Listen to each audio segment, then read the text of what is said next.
Pilipinas, updated ka na ba? Vice, rinigaluhan ng kotse si Nanay Rosario.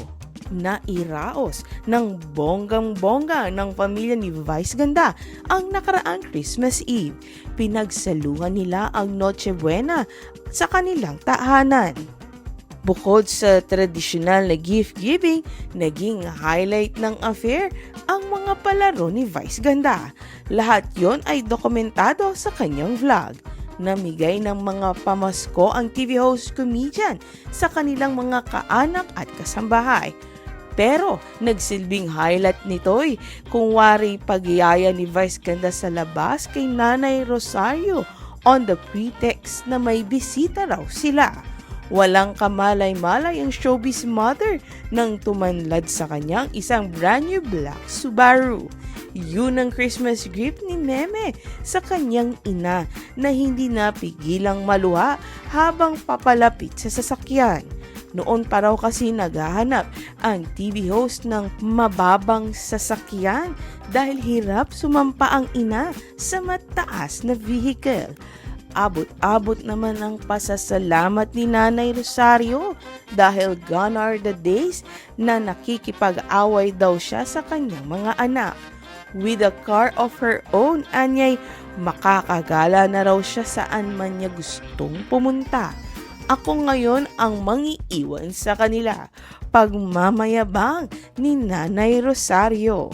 Kaya abot-abot naman ang pasasalamat ni Nanay Rosario sa kanyang anak dahil makakagala na siya at hindi na siya makikipag-away sa kanyang mga anak dahil meron na siyang sariling sasakyan. Pilipinas, updated ka na ba?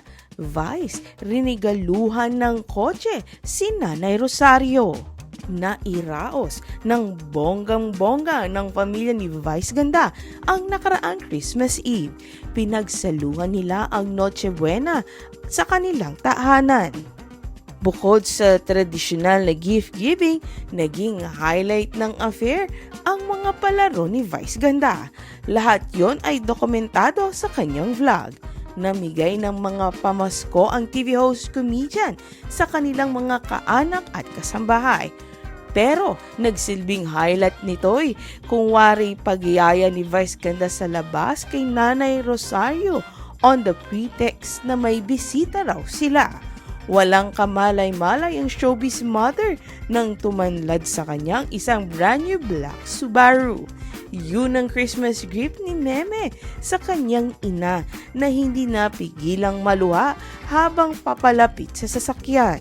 Noon pa raw kasi naghahanap ang TV host ng mababang sasakyan dahil hirap sumampa ang ina sa mataas na vehicle.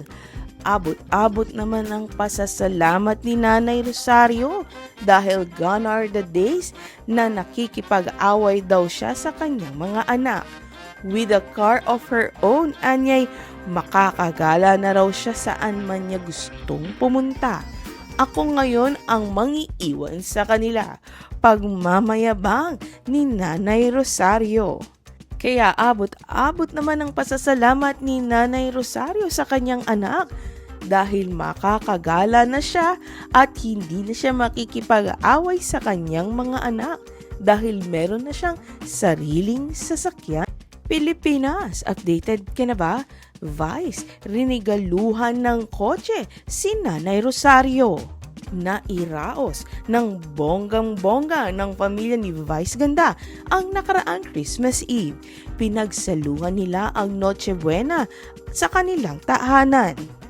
Bukod sa tradisyonal na gift-giving, naging highlight ng affair ang mga palaro ni Vice Ganda. Lahat yon ay dokumentado sa kanyang vlog. Namigay ng mga pamasko ang TV host comedian sa kanilang mga kaanak at kasambahay. Pero nagsilbing highlight nito'y kung wari pagyaya ni Vice Ganda sa labas kay Nanay Rosario on the pretext na may bisita raw sila. Walang kamalay-malay ang showbiz mother nang tumanlad sa kanyang isang brand new black Subaru. Yun ang Christmas gift ni Meme sa kanyang ina na hindi napigilang maluha habang papalapit sa sasakyan.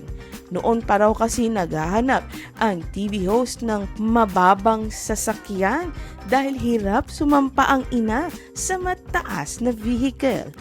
Abot-abot naman ang pasasalamat ni Nanay Rosario dahil gone are the days na nakikipag-away daw siya sa kanyang mga anak. With a car of her own, anyay makakagala na raw siya saan man niya gustong pumunta. Ako ngayon ang mangiiwan sa kanila, pagmamayabang ni Nanay Rosario. Kaya abot-abot naman ang pasasalamat ni Nanay Rosario sa kanyang anak dahil makakagala na siya at hindi na siya makikipag-away sa kanyang mga anak dahil meron na siyang sariling sasakyan.